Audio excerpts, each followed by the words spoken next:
I'm also excited. It is somewhat because of Wells Fargo's inspiration that we are trying to do something different with this Accelerator series. So we're not just here in Charlotte, North Carolina, but we're also in Winston Strawn, San Francisco office, and then we've got a whole group of people online. So we are excited to be able to meet you where you are.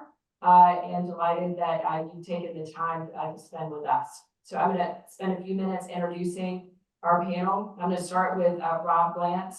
I guess if he could get a patent on building the culture of innovation, he would be the named patent owner. It's my lame attempt at a patent joke. Anyway, Rob has been the head of IP for Wells Fargo for is the head of IP for Wells Fargo. He's been leading innovation at Wells Fargo for 9 years. With him today are a number of patent strategists. We have Carrie Hansen. Carrie has 93 issued patents. She was inducted into the Wells Fargo Inventor Hall of Fame in 2023. So I'm going to congratulate all of y'all because I think it's so amazing what you've been able to do. We also have Maria Rodriguez in our San Francisco office today. She has 37 issued patents. She was inducted into the Wells Fargo Inventor Hall of Fame in 2018. And in 2017, she received the Wells Fargo Tesla Award. We also have with us Courtney Idem. Courtney has 65 issued patents. She was inducted into the Inventor Hall of Fame in 2018. And Courtney is the #1 woman inventor at Wells Fargo. So we have such a terrific, accomplished panel with us today. And so why don't we get on with the questions for the panel. So Rob, I'm going to start with you. Your culture of innovation at Wells Fargo didn't happen overnight. So what was the critical change that launched Wells Fargo to its culture of innovation and innovation protection? You know, historically, Wells Fargo has been innovative. So the innovation has always been part of our culture. You know, we think of the banking industry, you go back to 1967, that's the ATM. So even Paul Volcker thinks that was the best invention ever.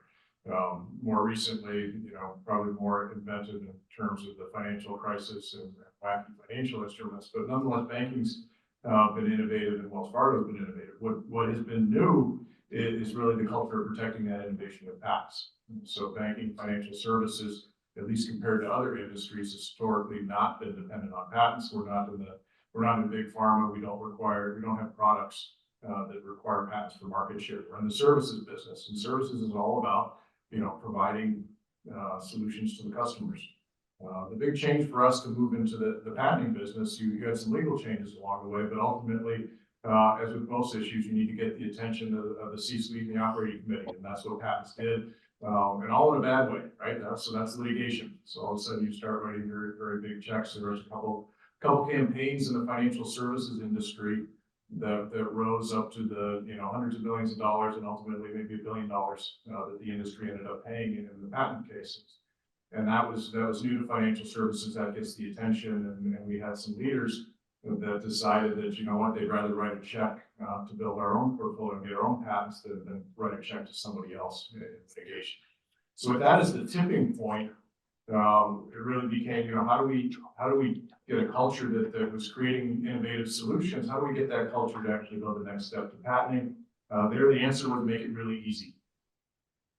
And one way to make it easy was to start having folks like the people on the panel here today, you know, really become, you know, transition from what their job was in the company, which is doing whatever their job was, and they happen to patent. So all these patents, these weren't patents they got as patent strategists on our patent team. These were patents they got working in the company doing their day job.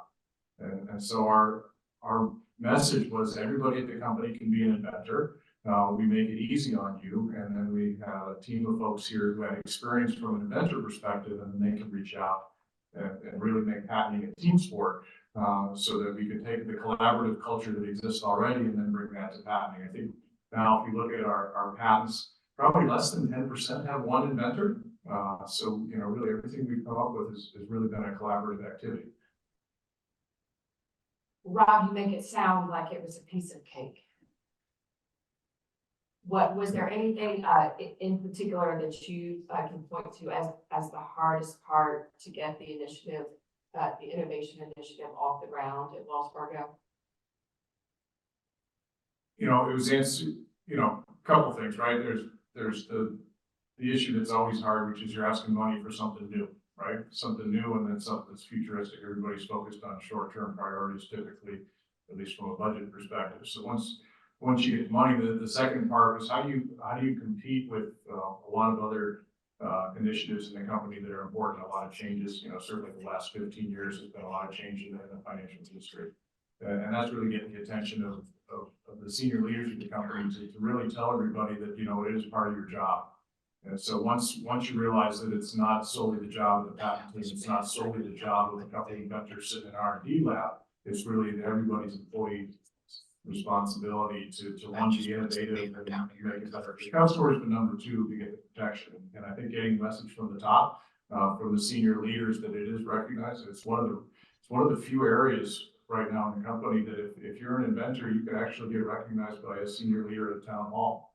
And you know, all the folks on the panel that have happened there, we've got employees across the company, but you know, that really speaks volumes to how the company looks at inventors and their accomplishments. You know, when you look at the chance of being an inventor at Wells Fargo is less than 1%, right? If you look at the population of employees, and imagine, you know, across the industries and a lot of industries. So it's a tremendous accomplishment to be an inventor, and it's getting that kind of recognition from senior leaders that really moves the needle.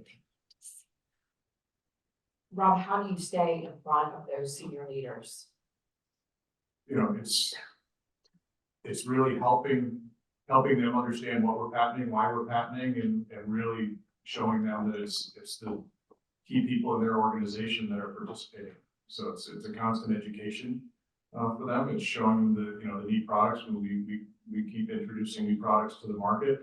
You remind them that, you know, hey, these products are innovative. They've been actually created by Wells Fargo employees along the way, and just reminding them how closely innovation and creation is related to actually what we end up in our business and how we end up helping our customers.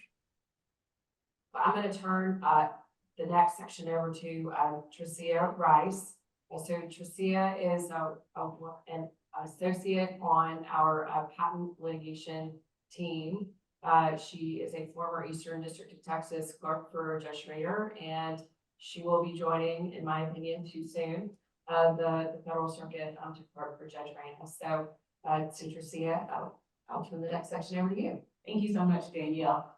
So, Rob, I just want to follow up on a couple of things that you said that really stuck out to me. One was that there are very few patents where you just have one inventor on them, for Wells Fargo in particular. And the other ones that the management within Wells Fargo has made it clear that innovation, it is everyone's job. It's not any one person's job. So my question to the panel, and particularly I'll give this question to Carrie, is that there's this notion that innovation is a team sport, so to speak. So it's everyone's job. We're all in this together. We've all heard the sayings, we're better when we do it together. Teamwork makes the dream work.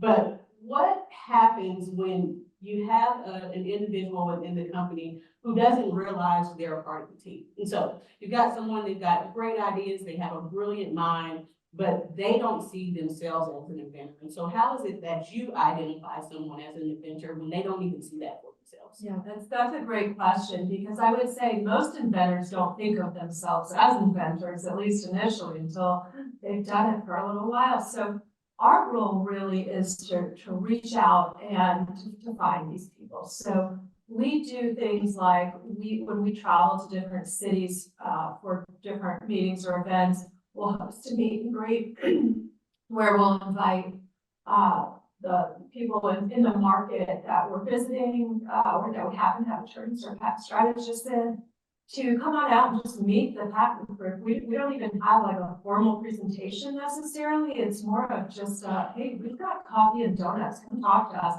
Do you have an idea? Come talk to us. Do you think you might have an idea? Are you not sure if someday you might have an idea where to go?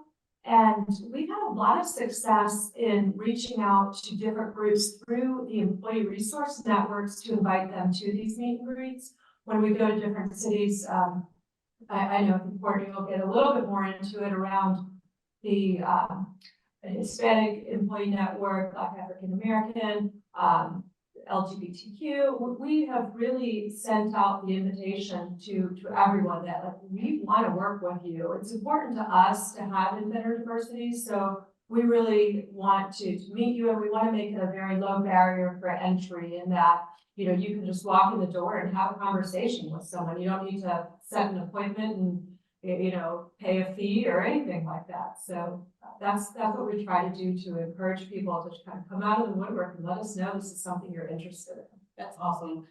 You mentioned that pretty much a lot of people don't see themselves as inventors. And so, Courtney, has that been your experience as well, that you're meeting a lot of people who they don't see themselves as inventors, they're just kind of stumbling into the job? You know, we can call them accidental inventors if you want to, but has that been your experience as well? Oh, for sure, and that describes me perfectly. I'm an accidental inventor. If I can be an inventor, anyone can be, and I'm really serious about that. I'm a goofy, big old English geek, math, science, finances, so prior to this, I was actually working in magazine publishing. So as far away from this as you can imagine. And I'm not even sure if I knew what a patent was. I think I vaguely knew what a patent was thanks to like Steve Jobs. But that's the type of person I saw as an individual, like Steve Jobs, and maybe now like, you know, Musk. But I'm gonna interrupt you for a second. So we talked about Musk. Sorry. Fun fact. All the women on this panel have way more patents than Elon does. Individually. Individually, yeah. And he's not here not to embarrass me. He's got 9, right? So you can almost SpaceX, you can be a physics, rocket scientist, whatever that is. The accomplishments here are tremendous compared to, you know, you don't need to be an Elon, and frankly, he doesn't even have that many new ideas apparently. So there we go. Courtney, sorry. No, that's fine. That's perfect. That's actually, you know, because that's how I saw it at the time. And I was actually just a silly old entertainment editor at Parents Magazine in New York. And you know, I review toys. That's what I did. Think Tom Hanks and thing, right? I played with toys and I got paid to review them. So I needed to come closer to home. And so I started just sending out my resume to like big corporations in the South. And I was thinking, you know, can we get a job in corporate communications? So that seemed like on the level, right? And actually ran across a manager at Wells Fargo who was looking for someone to take ideas submitted in the submission tool and really flesh them out and break them down into features and functions.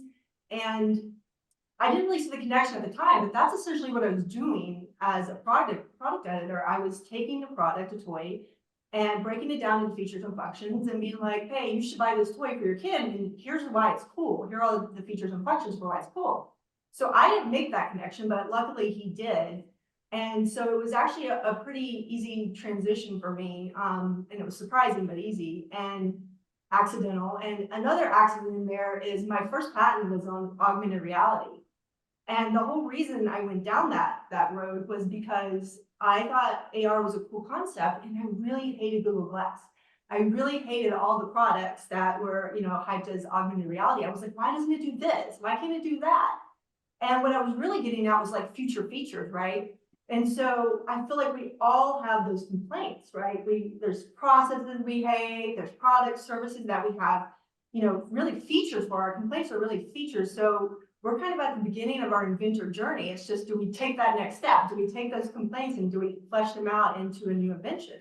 So really, again, if I can be an inventor, anybody can. Right. So I want to take a step back and just look at really the full spectrum that we now identify. So on one hand, I've got people who don't think they're inventors. They've never invented things, but they have great ideas. So we've identified those folks. On the other hand, we have the Courtneys of the world. They are inventing everything. They have 65 patents. They're clearly seasoned and decorated. And then in between, we have people, maybe they're a newbie. They have 1 or 2 patents. How is it that for the individuals who are actively inventing and innovating within the company, that you're encouraging them encouraging them to continue to innovate, so to speak. And Maria, can you answer that first? Yeah, absolutely. Uh, Engagement is an incredible part of our program. And yeah, as we've been saying, it's really important that everyone understand that anyone can be an inventor. And through our recognition programs and our communication channels, those are the ways that we can continue the momentum. So people, if both know it exists and don't think it's one and done. Oh, well, I launched something great. I protected it. Okay, now I'll just go on. We want you to continue to work with us. And our recognition program does that.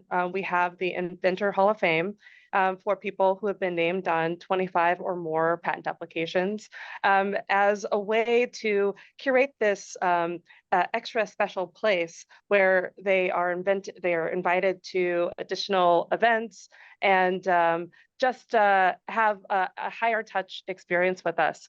And people on the way that have been named on more applications and they're on their way to becoming a part of the Inventor Hall of Fame have events as well, special sessions where we work with them to generate more ideas and opportunities to create patent applications.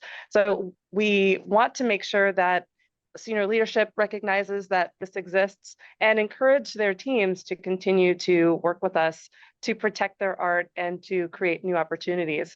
Our communication channels are very robust, between our online presence where people can come to our site and learn about the events that are coming up and submit their ideas. And also our newsletter that is full of great information and tells people what cities we're going to be in, which events are coming up. Come get that coffee and donuts, that's been mentioned, and just continue to talk with us and submit their ideas. So, Maria, thank you so much for that information. I think Rachel has some follow-up questions for you, and I just wanted to introduce Rachel. So this is Rachel McCauley from Winston Strawn San Francisco office. She's a fourth-year litigation associate in complex commercial litigation with an emphasis in antitrust. So, Rachel, thank you for hosting and moderating from San Francisco, and it's so great to see you guys from over here. Yes, thank you for the introduction. Maria, I was wondering, can you tell us about how you first got started with your first patent and how that process was? Yeah, absolutely. I first started working in patent work when I was in a product R&D role. I've spent most of my time at the bank in a digital product role, and over time that turned into R&D strategy. And along the way, I learned of the patent group and started attending our patent invention sessions.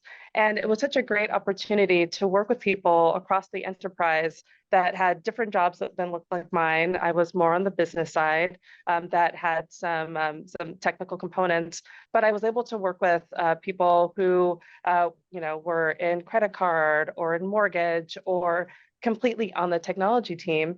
And we put our brains together to solve a big customer problem and came up with something novel along the way. So that was my introduction. And it taught me that protecting our art is so important and that, anyone can do this. You just need to think about what you do every day and pull that apart. No one is the expert at your job more than you are. It's not just for people in some ivory tower or someone who's just in technology. You can think of how to do your job that much better, that much faster, and think about something that is just annoying to have to do. How can it stop being annoying? How can it be optimized? And what's happening in the market? Maybe just read an article and put those pieces together, and you don't have to have all the answers. Because when you combine your brains, you can fill in the blanks of possibility, and that might turn into something very novel. Wonderful. All right, terrific. So before I go to the next topic, did you have any follow-up? questions about the team sport? Sure, so we talked about, the fact that innovation is a team sport. It's something that everyone is working on. Who have you guys identified as being the captain of the team, who's really pushing and encouraging everyone to make sure that they're actively engaged? Carrie, would you answer that? Sure. I'd like to hand all the credit to Rob, but what I will say instead is back to the idea that it's everybody's job. We have something called our IP Executive Council, where we've identified leaders in all of our lines of business that are especially interested in helping us with this mission. And they are an integral part of moving forward with our patenting efforts. Of course, under Rob's leadership, but definitely it is a team sport, and all of our leadership, our executives are definitely engaged in it. We also see a lot of support coming from our communications partners. We see a lot of support coming from organizations, IPO, USPTO. So we're all in it together. One thing I'll add is, we've got, the communication side is critical because, no matter what we do, if it's only known by the inventor and a small team and the attorneys, it really doesn't get the momentum, doesn't get the awareness. We give a brief plug here for Maggie, who's in the audience here. Maggie is our dedicated communicator. So I tell folks, it doesn't happen unless Maggie knows about it and tells everybody about it. It doesn't happen, it doesn't matter. So that's really important as you're creating the culture. It needs to be constant awareness for folks. They know people are patenting. It's your friend and colleague that's patenting. We got some accolades. On the IPO 300, we get some accolades from Intellectual Asset Management magazine. So those types of activities, sharing that across the company, we've got a platform and we've got ability to really reach out to 230,000 people today at the company to really share what we're doing. And that leads to a tremendous amount of follow-on activity. So it's really, it's doing what you do as a team, but we have a bunch of followers too that constantly get updates on what we're doing. And it's great to share the good news with them and get more and more people involved. So we actually track metrics. How many new people do we have that are inventors all the time? So that's a great metric. We talked about the Inventor Hall of Fame. So those are the seasoned, experienced folks, but who are the new ones that are new to patenting, and really what's the rate at which they patent again, because that's what is your first time experience makes it very likely that you're going to do it again. And I think we've got a very, very high rate that once you've done it, you realize, yes, it's totally possible and it's totally easy. So that's stuff we track and stuff we continually try to improve on. I think that's a great segue into our next section, which is reaching underrepresented groups. And Carrie, you mentioned before that you have good relationships with all of the different constituencies with the bank, but what is it that your group is specifically doing to reach out to underrepresented groups in innovation?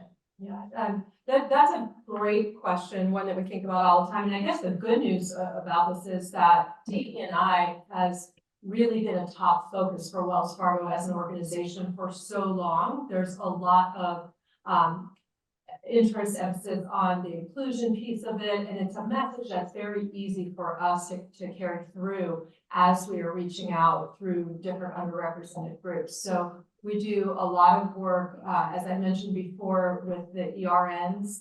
I have facilitated some sessions with our Veterans Network. I know that we have worked with neurodiverse, and so we have definitely created special situations where we can, reach out and be more inclusive. And also, the women is such a big underrepresented segment that we've done a lot with the Women in Technology organization, as well as other women's groups within Wells Fargo, because gender parity is an issue, not at Wells Fargo as much as like everywhere.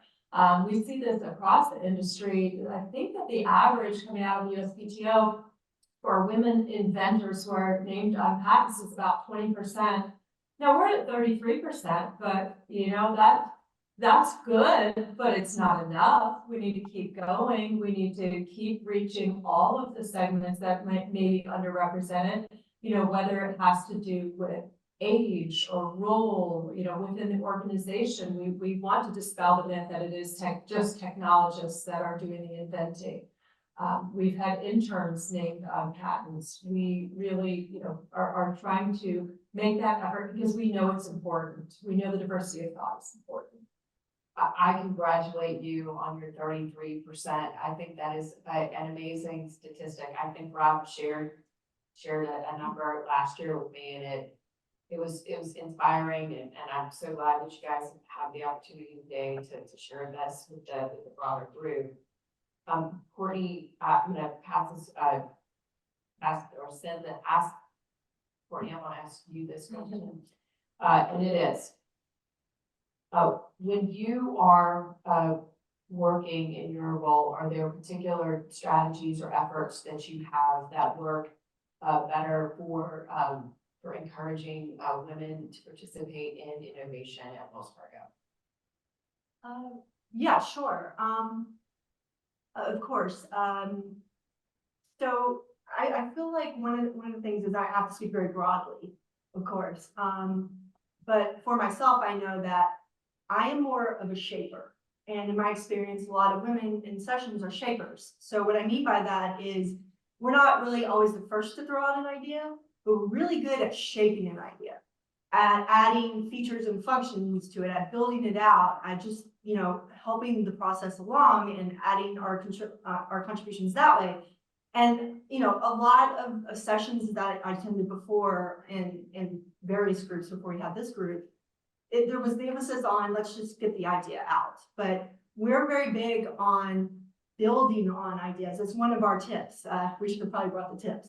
But one of our tips is, you know, build up on other people's ideas. And that's because we've recognized that people contribute differently, and especially women. So, and I don't know if it's like ingrained in us or it's a society, work, a combination of that, but we're just like, we're helpers and we want to shape and build. And so we have, you know, we've tweaked our formats, also based on neurodiversity, also based on intersectionality. I mean, we reached out to the Women's Connection, ERN, but not just them. We've also reached out to the Black and African American Connection, the Pride Connection, the Hispanic, all the connections. We've reached out to all of them because intersectionality is important, and so is diversity of thought. But you know, recognizing that's just the first step. The second step is, okay, how do we make strategies based on what we've learned?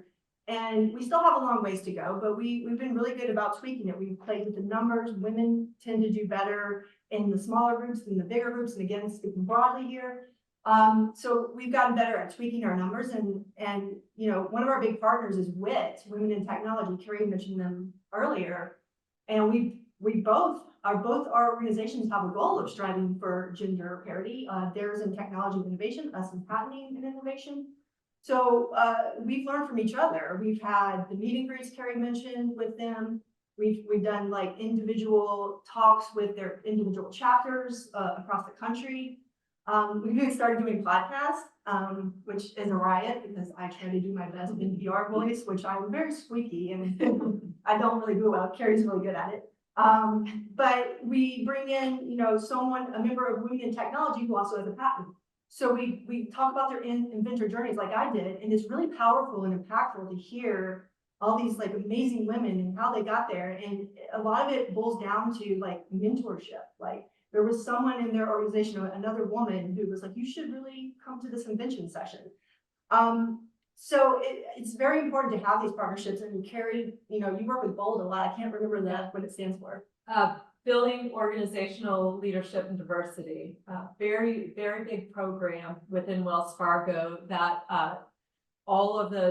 most of the different organizations or sections, business sections, have a BOLD cohort group of people that we get an opportunity to get in front of and share some of the knowledge around patenting and activities and engage them in the invention session process. So that's been a great relationship that we've been very lucky to have developed with BOLD.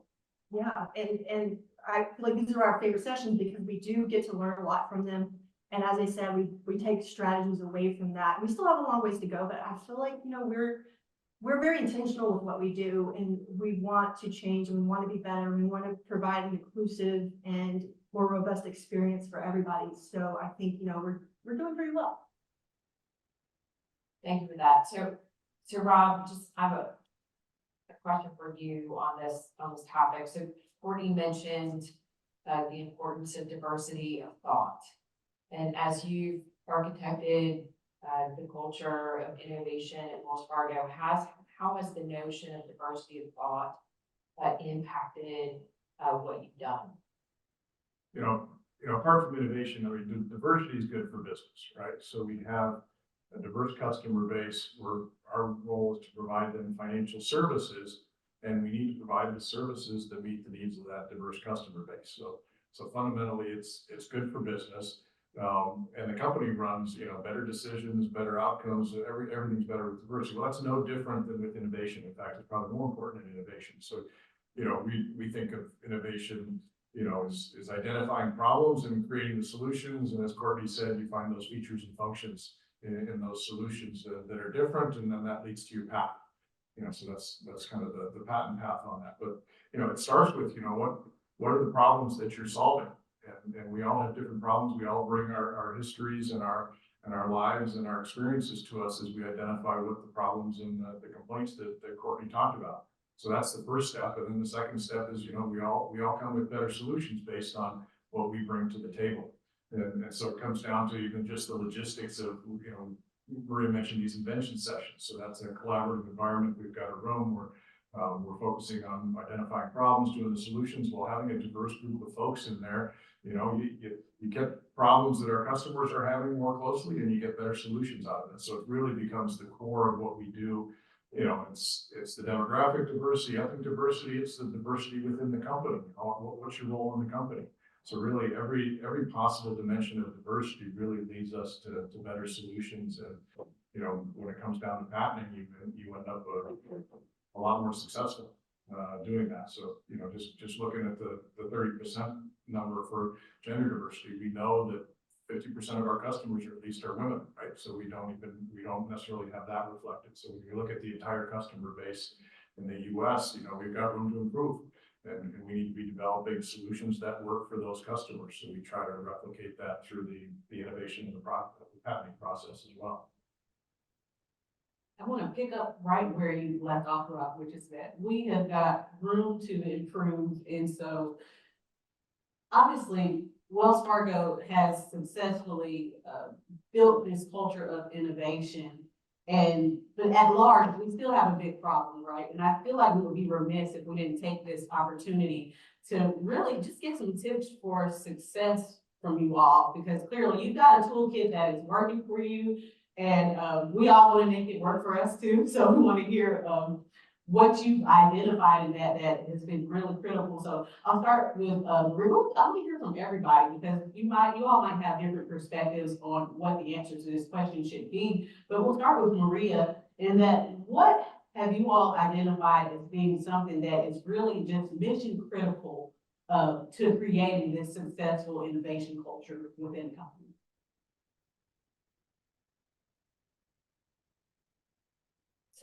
Hang on one One second. second, on you. 1 second, Maria. I think we're missing sound on you guys.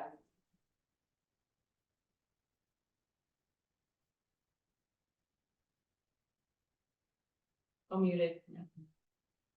You want to come back to Maria? Sure.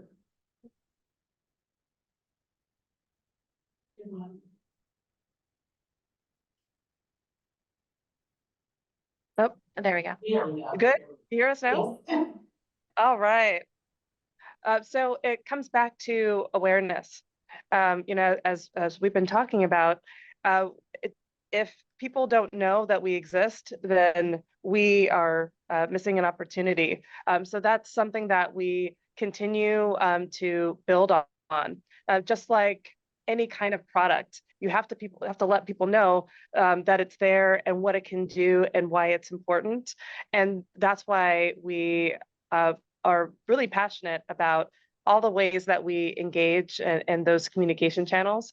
and telling people who are just coming into the bank that we exist. So we have done some great sessions with technical analysts, for example, who are new to bank, that are in their first few months of joining the bank, to say, hey, we exist. And it's really important that as you progress in your career, you are protecting your great ideas, and that can start today. We put them in an invention session and gave them Sharpies and Post-its. They thought of a large volume of ideas and have resulted in patent applications as well, which is amazing for these team members who are just out of undergrad and realizing the power of their ideas and their creativity. So it was just really amazing to see. So we really focus on getting that word out and using these hands-on opportunities to connect with potential inventors, and our written communications and our landing pages to continue spreading the word that you need to work with us, you can work with us, and please continue to engage. Engagement, that's awesome advice there. Carrie, do you want to give us some advice? Yeah, sure. So for me, it's all about the process. I'm a very process-minded individual, Six Sigma background. I want to see the steps in the process and that everything, checks off a box. And I'll tell you, one of our teammates, Nancy, has made it so easy for us to be able to track everything that we do from the time that we start talking to one of our business partners about doing an invention session to getting, the setup ready and invitations out, and tracking it all the way through to where at the end of the session, we've got metrics on how many people attended, what line of business, sponsored this, where, was it virtual or was it in person? And how many ideas came out of this? How many went forward to become patent applications? And when we look at that data, it's so rich, we can go back and we can say, hey, of our, however many sessions we did last year, which was a lot, we know that the sweet spot was, 2 hours versus 4 hours, or it was with this group versus the other group. And we can really learn a lot from that. The other thing that we started doing is surveys. So we have 2 different surveys. One survey is for after a session takes place, for people to give us feedback so we can better our facilitation. And the other surveys that we just advertise for anyone who's interested in letting us know that they have an interest or a specialty in a certain area so we can connect with them. Rob, do you have a mission critical thing that's in your tool belt? We use team sport in the context of kind of the inventors working together as a team. But, when we describe kind of all the functions that we do, we got the process part, we've got the active part, we got the engaging with inventors, we got everybody on the team who's got a different role. We got lawyers on the team, we got analysts, we've got Maggie, the communication person. So we have, it's critical we keep thinking like a team. There's no I in team, there's no I in patent. Quote me on that. That's at least from my role perspective, that's what I try to encourage, is really teamwork across the team. Courtney, I'll turn that to you. What is your one mission critical thing in your toolkit? Permission to be creative. I think we're all very serious people in corporate, and we don't want to come across as silly if we start thinking outside the box, or our roadmap is probably thinking outside the roadmap is probably better in this scenario. But we want to be taken seriously by our boss and our coworkers. So we're kind of afraid if we come up with that big idea that, they're not going to like it, or we'll come off as silly. So I think it's important, not just from leadership, right? We need permission from leadership as well to give us permission to be creative. But we also have to give permission to ourselves to think big. And I think we start off all our sessions with that. It's actually part of our tips. Our first tip is think big, right? Like, give yourself permission to forget about the banking regulations. There's a lot of them. Forget about budgets and bosses and all the other restrictions, and just be creative. We say yes, we don't say no. We work together, we build each other up, we don't tear each other down. We have a whole bunch of rules we give before we have a session. And the bottom line is we're all here to come up with solutions for something, but we want to have fun while doing it. So I think it's important for us to be creative. You don't want to suffer from a lack of imagination. I think we had talked about that before. I think that's right. I think that's right. So I want to transition a little bit, but before I do, I know we have several people on the Zoom today. If you guys have questions, please feel free to drop those into the Q&A section, and we'll try to get to those as well. But I just want to turn a little bit, and if we go back to where we started the day out, is that we've identified a problem here, right? There is a problem within, it's a system-wide problem within the patent ecosystem where there is just generally a lack of diversity. And if I look in the room, I can't see who's in San Francisco, but I'm sure if I was looking at the people in San Francisco, if I look at the attendees on our list, what I see is we've got a lot of lawyers, we've got a lot of engineers, we've got a lot of innovators and inventors. And so what we have is a problem, and we've got a lot of problem solvers. And what that seems to me is an opportunity for us to give if we could give some last words to these problem solvers so that they can then take and go out and implement in their practices, implement in their businesses. If there was just one last word or takeaway that you wanted them to have that they can really harness and start to drive radical change within their own environments, what would you say that was? And we'll start with Maria. I would say trust your voice. If you have a thought that I think this could be optimized, somebody else is probably thinking the same thing. So say it, pursue it, dig deep, examine it. What's under the hood? How does it work? You do have good ideas. You are creative. So just believe that. And again, no one knows your job better than you do. No one knows how to optimize it better than you do. You are the expert. So figure out how to take it even farther. Does anybody else on the panel just have a last word that they want to impart to all of our problem solvers in the audience? I would say be accessible. I think that is so important that someone who might have an idea could reach out to you via email and not be afraid. I think I had a fear of attorneys before I worked on the legal team, and I would double check everything that I would, send over because I was nervous I might say the wrong thing. But if you present as accessible to anyone, you'll get those people reaching out to you, and it's just a good feeling to know that people within the company feel comfortable reaching out to someone in legal. I agree with that. Courtney, Rob, would you guys have last words? I think they covered it all. Covered a lot. I want to kick the mic to San Francisco. I'm not sure if you guys have anyone in the room who has a question that they want to ask to the panel today. So I want to give you guys an opportunity for that. I'll let the room speak. Does anyone have a specific question they'd like to ask? Well, I have a specific question. I would like to hear more about, Maria, your favorite patent that you invented. Maybe it's your favorite because it was the most innovative or because it was the most effective about solving a certain problem. But tell us about a specific one that you like the most. Well, I will say that my favorite patents are the ones that solve for a consumer need related to financial health and wellness, and a few of them related to being able to give advice to yourself, from a future perspective. How might that work?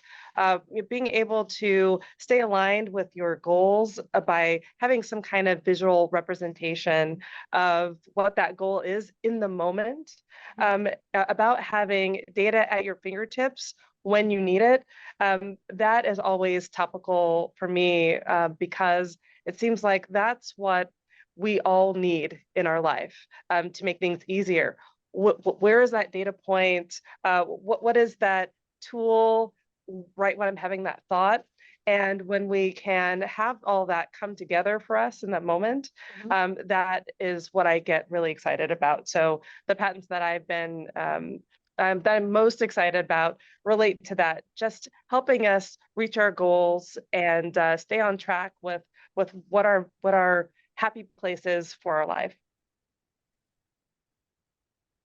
Great, thank you, Maria. So this isn't a question, but it is a comment. It is coming from someone who's been identified as a captain on Wells Fargo's team, and that's Maggie, the communications director that Rob mentioned earlier. And what Maggie said is that they really just have built a team that's truly amazing. And Rob, she gave you your credit as well and said that you and the broader team, that you've allowed everyone just to be their silly, creative selves, and it's that when we are our best selves that we can truly build a high performing team. So that's another piece of advice that comes from Maggie, and I agree with that. When we're comfortable in who we are, that's when we're really able to optimize what it is that we can provide. So thank you so much for that, Maggie. Kim, did we have any other questions? Okay. Well, I am of the school of thought that if you can give people time back, they will thank you for it. And so if there are no other questions in San Francisco, and there are no other questions in Charlotte, I'm going to give you this before we turn away from the day. I just want to say thank you, thank you, thank you to our panelists from Wells Fargo. I know you guys are busy. I know it takes time to come out and really have an opportunity to share your stories with us, share it with the audience, and give back so that we can learn from you all. And I want to thank all of the attendees today. We really appreciate you coming out. This is our first Accelerator event here in the Charlotte office for the year, and it's been a great kickoff. And so happy New Year to everyone from us, from ChIPs, from the people at Wells Fargo. We just appreciate everyone for coming out. Thank you so much. Well, we'd like to thank Winston Strawn for sponsoring this very interesting accelerator. We appreciate that support, and we thank all of you at Wells Fargo for joining us today. If you or anybody else on the audience would like to think about hosting an accelerator, please reach out to me, Bridget Johnson. Again, I'm the Director of Business Development at ChIPs. But once again, thank you so much for Winston Strawn and Wells Fargo for kicking off our ChIPs Innovation Initiative. Stay tuned, and we'll keep you posted on upcoming accelerators and the next steps within our innovation initiative. Thanks again, and everybody have a great day. Thank you, everyone.